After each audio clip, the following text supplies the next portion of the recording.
요엘서 2장 12절에서 20절까지의 본문을 가지고 회개와 기론이라고 하는 제목으로 함께 말씀 살펴보도록 하겠습니다. 자, 중고등부 학생들을 맡고 있다 보니까 학생들하고 학교에서 또 어떻게 지내는지, 또 학원에서 어떠한 수업을 듣게 되는지에 대해서 이야기를 나누곤 하는데요. 아이들마다 학교도 다르고 또 학년도 또 다르지만 그래도 조금은 제가 아이들과 통하는 내용이 하나 있다면 그래도 아이들이 배우는 학과 그 과목들이 대부분 비슷비슷하다는 것입니다. 수학이나 영어, 국어와 같은 아이들 중학교나 고등학교나 좀 수준의 차이는 있지만 과목이 비슷하기 때문에 제가 아이들에게 수학 이번에 또 어떻게 시험을 봤는지, 국어는 공부를 잘하고 있는지 물어보면 아이들이 이에 대해서 대답을 하곤 합니다. 근데 이처럼 중학교와 고등학교까지는 그래도 비슷한 과목들을 수준에 좀 차이만 있을 뿐이지 같이 배워왔는데 아이들이 이제 대학교에 올라가면 전혀 다른 상황을 맞이하게 된다는 것이죠. 그것은 바로 전공이라는 이름 하에 다양한 과목들을 배우게 되는 것입니다. 이 전공이라는 것이 얼마나 다양한 것이 있는지 한번 찾아보니까요. 법학, 경제학, 물리학, 화학, 교육학 등등 우리나라만 해도 벌써 120개가 넘는 전공 과목들이 있다라고 합니다. 이처럼 대학교에는 다양한 전공들이 있고 대학생들은 자신들이 선택한 것들을 또 들어가서 다양한 또 수업들을 듣게 되지만 그럼에도 불구하고 이 다양한 전공들 사이에 공통점이 하나 있다면 그것은 어떠한 전공이든지 개론이라고 하는 수업이 있다는 것입니다. 이 개론이라는 단어의 뜻은요, 어떤 것들을 전반적인 내용을 간략하게 서술했다는 것을 의미를 하는데요. 이 개론 수업이란 해당 전공을 학생들이 깊이 있게 배우기 전에 대학생들이 2년, 3년, 길게는 4년을 그 전공을 배우기에 앞서서 이 개론 수업을 통해서 자신들이 앞으로 어떠한 내용을 배우게 되고 또 자신이 이제 앞으로 어떤 것을 익히게 될지를 간략하게 살펴보는 것이죠. 이처럼 개론이라고 하는 것이 전반적인 내용을 간략하게 살펴보는 것이라면 대학교에서 배우는 수업만이 아니라 우리가 일상생활 속에서 배우고 익히는 것들 가운데도 개론이라고 하는 이름을 붙여서 그것들을 어쩌면 간단히 살펴볼 수 있지 않을까요? 이 시간에는 앞으로 진행될 기도학교에 앞서서 회개에 대한 이 전반적인 내용들, 곧 회개학 개론에 대해서 살펴보고자 하는데요. 이를 통해서 하나님께서 기뻐하시는 회개, 하나님께서 받으시는 우리의 기도가 어떠한 것인지 살펴보는 시간이 되기를 간절히 소망합니다. 첫 번째로 살펴볼 내용은 우리가 겸손한 마음으로 회개해야 한다는 것입니다. 12절 말씀을 보면 요엘 선지자는 하나님께서 너희는 이제라도 금식하고 울며 애통하고 마음을 다하여 내게로 돌아오라고 말씀하셨음을 이야기합니다. 이때 우리가 중요하게 살펴봐야 할 단어가 하나 있습니다. 그것은 바로 이제라도라고 하는 그 단어입니다. 왜냐면요, 오늘 본문의 배경이 되는 요엘서 1장 4절 말씀을 보면 이스라엘 백성들이 하나님의 말씀에 불순종하고 하나님의 뜻을 거역하여서 하나님으로부터 고난을 만났음에도 불구하고 이 이제라도 하는 그 단어를 우리가 읽으면서 그 고난 속에서도 여전히 죄를 돌이키지 않고 있는, 하나님께서 그들의 마음을 어떻게든 돌이키게 하시고자 하나님의 백성이 다시금 하나님의 백성으로 살아가게 하고자 때때로 혼내시고 벌하심으로써 그들의 마음을 돌이키길 바라지만 그럼에도 불구하고 여전히 죄를 짓고 있는 이들이 있기 때문에 요엘 선지자는 하나님의 말씀을 대언하여 이르기를 이제라도 그들이 금식하고 울며 돌아올 것을 이야기하고 있다는 것입니다. 그렇다면 어떤 이들이 하나님께 돌아오지 않고 끝까지 이렇게 완악한 마음으로 살아가고 있었을까요? 우리가 일상생활 속에서 어쩌면 우리의 삶을 돌아보면서 생각해 볼 수 있는 내용이 두 가지가 있을 것 같습니다. 첫 번째는 바로 우리가 회개하기엔 이제 늦었다고 생각을 하는 것이죠. 이들은 자신들이 오랫동안 죄를 지었던 모습을 떠올리며 또 자신의 삶 가운데 다가온 고난의 모습들, 어쩌면 오늘 본문 속에 나오는 이스라엘 백성들이 메뚜기, 느치, 황충과 같은 자연재해를 만나면서 이제는 내가 회개하기에 늦었구나, 내가 아무리 회개하고 하나님으로부터 마음을 돌이킬지라도 하나님께서 내게 이 고난을 거두시지 않을 거야, 나는 계속해서 이 어려움을 당할 수밖에 없어, 회개하긴 늦었구나, 이제 와서 회개하면 뭐해 라면서 어쩌면 자포자기하는 마음으로 절망 가운데 하나님께 회개하지 않는 자가 있었다는 것입니다. 하나님께 돌아오지 않았을 법한 두 번째 사람들은요, 자신들이 겪게 된 고난을 우연이라고 생각했다는 것이죠. 이들은 자신들이 겪게 된 재앙들, 곧 메뚜기 재앙이 우연히 일어난 것이라 생각했습니다. 그리하여 시간이 지나면 이 고난은 언젠가 지나갈 것이고 시간이 해결해 줄 것이고 자신들의 삶은 원래대로 돌아가리라고 믿었던 것이죠. 그리하여서 회개하지 않았던 것입니다. 두 부류의 사람들은 정반대의 생각을 가지고 있는 것처럼 보입니다. 하나는 고난을 통해서 하나님께서 우리를 용서할 리 없어라며 회개하는 것을 포기하고 있고요. 다른 사람들은 하나님의 말씀을 믿는 것이 아니라 오히려 자신의 삶 가운데 일어난 그 고난과 어려움의 문제를 자신의 죄가 아닌 우연 때문이라고 생각하고 있기 때문입니다. 그러나 결국 양쪽 모두 하나님을 탓하든 우연이라고 이야기를 하든 그 무언가를 탓하며 회개하지 않는다는 것은 똑같지 않습니까? 그런데 요엘 선지자는 그들을 향하여서 그들의 생각이 틀렸다라고 말하고 있다는 것입니다. 요엘 선지자는 지금 이스라엘 백성들이 겪고 있는 그 문제들, 느치와 황충이와 메뚜기가 몰려와서 그들이 먹을 것을 다 제하여 버린 그 상황이 다름 아니라 그들의 죄 때문에 일어난 일이며 지금이라도 하나님께로 돌아온다면 하나님께서 그들 가운데 있는 문제와 어려움을 거두시리라고 이야기합니다. 그러니 지금이라도 이제라도 하나님께로 마음을 돌이켜야 한다는 것이죠. 그러나 하나님께로 돌아온 것은 이처럼 다가온 고난을 피하기 위해 형식적으로 회개하는 것이어서는 안 됩니다. 하나님께서 우리에게 고난을 주신 이유, 우리의 삶 가운데 때때로 문제를 허락하신 이유는 그저 우리의 입술로 말미암아 하나님 잘못했습니다, 용서하여 주시옵소서라고 하는 그 한마디 말을 듣기 위해서가 아니기 때문입니다.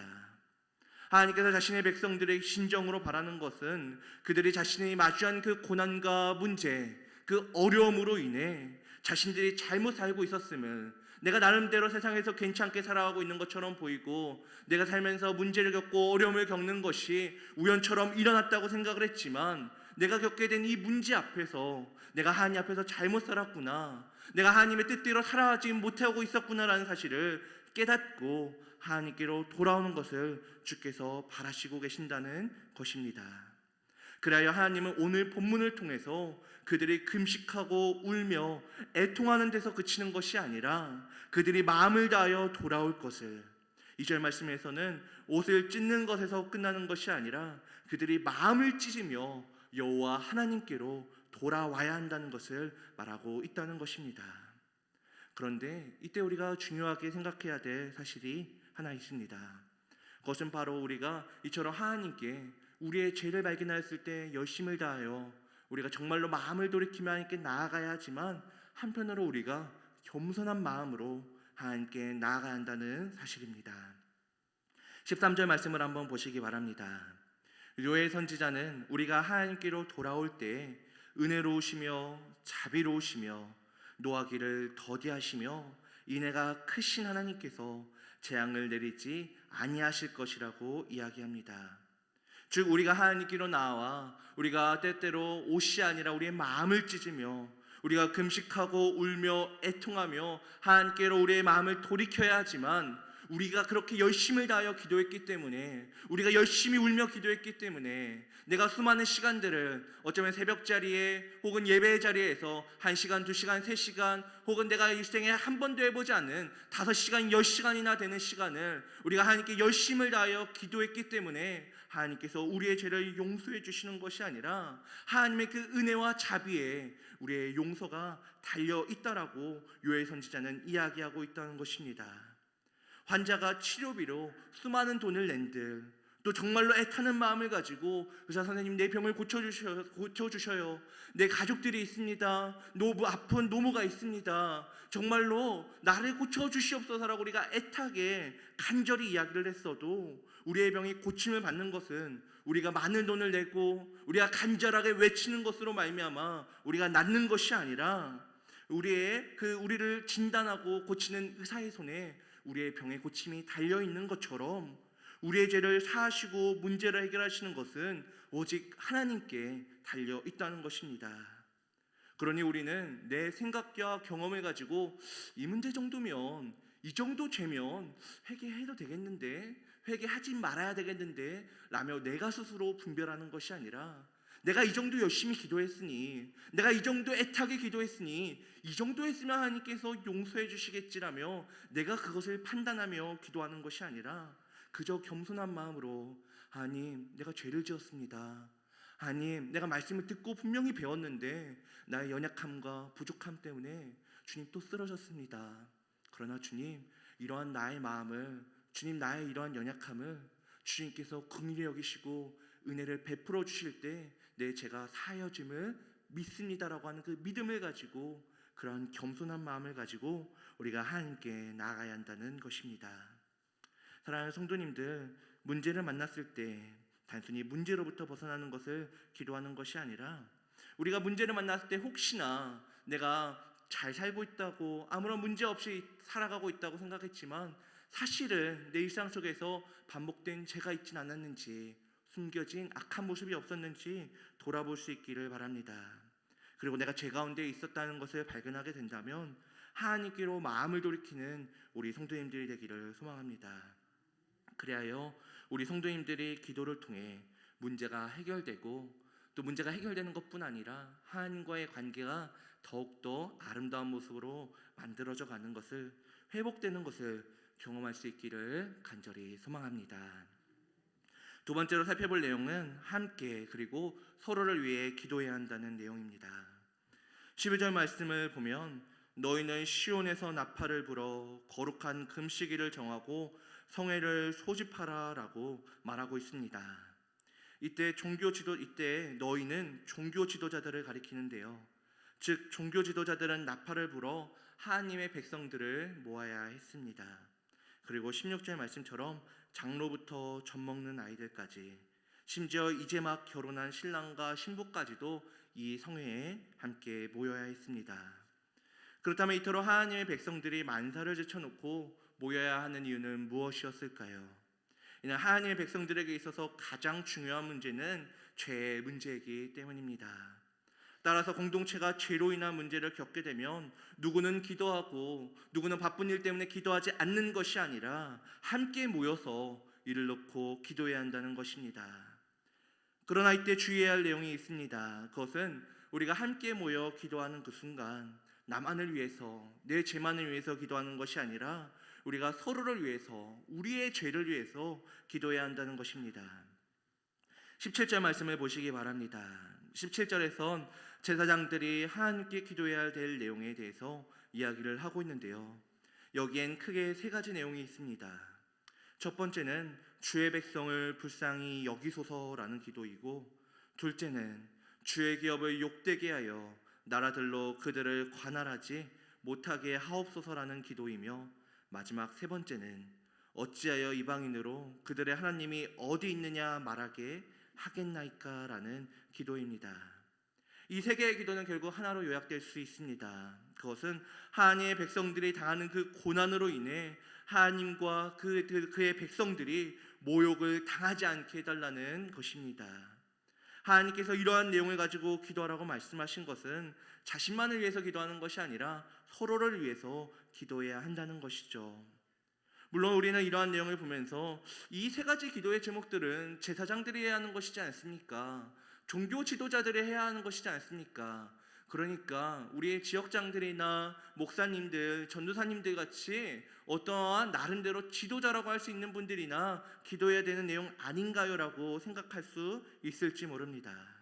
그러나 우리 성도님들 잘 아시는 베드로전서 2장 9절의 말씀을 보면 이 말씀에서는 우리를 가리켜 왕같은 제사장이라고 말하고 있지 않습니까?